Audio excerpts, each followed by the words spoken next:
middle school count as an institution? Yeah. So my middle school, I went to a fine arts magnet school, Oh, wow.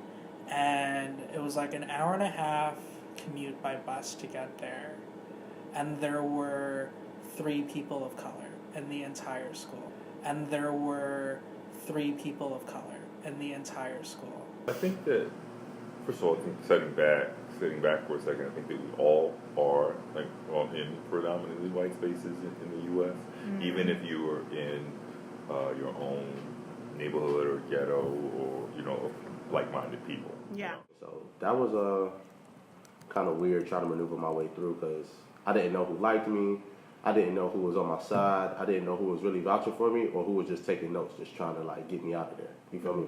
Yeah, it was hard, I think, and especially being one of 2 Latinas in my classes and kind of feeling like I had to help hold it down. And when I spoke, it was almost as if I was representing my whole community, even though that wasn't what I wanted, but that was kind of what was just imposed on me. Context, having this ability to see yourself and outside of yourself, and to look at how others may be viewing your behavior and your actions and things like that.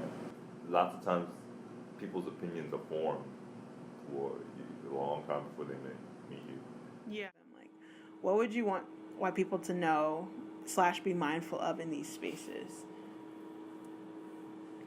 I wouldn't say anything. Really? I would challenge them to embrace silence Wow. in order to practice listening. Imagine that if somebody punched you in the face and you just had to get over it.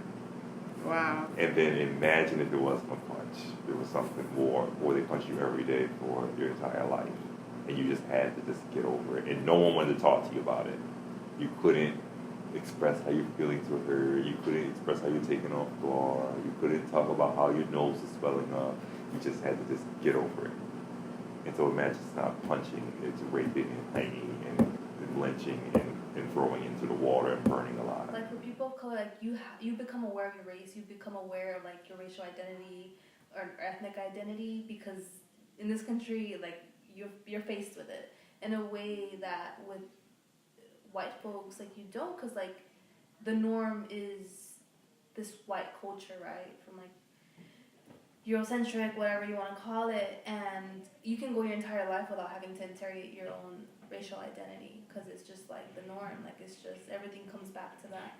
Your compliance upholds a system that was built for you, for people like you, and not built for people of color, right? That are in these spaces now, more so in these spaces of power, or have a seat at the table.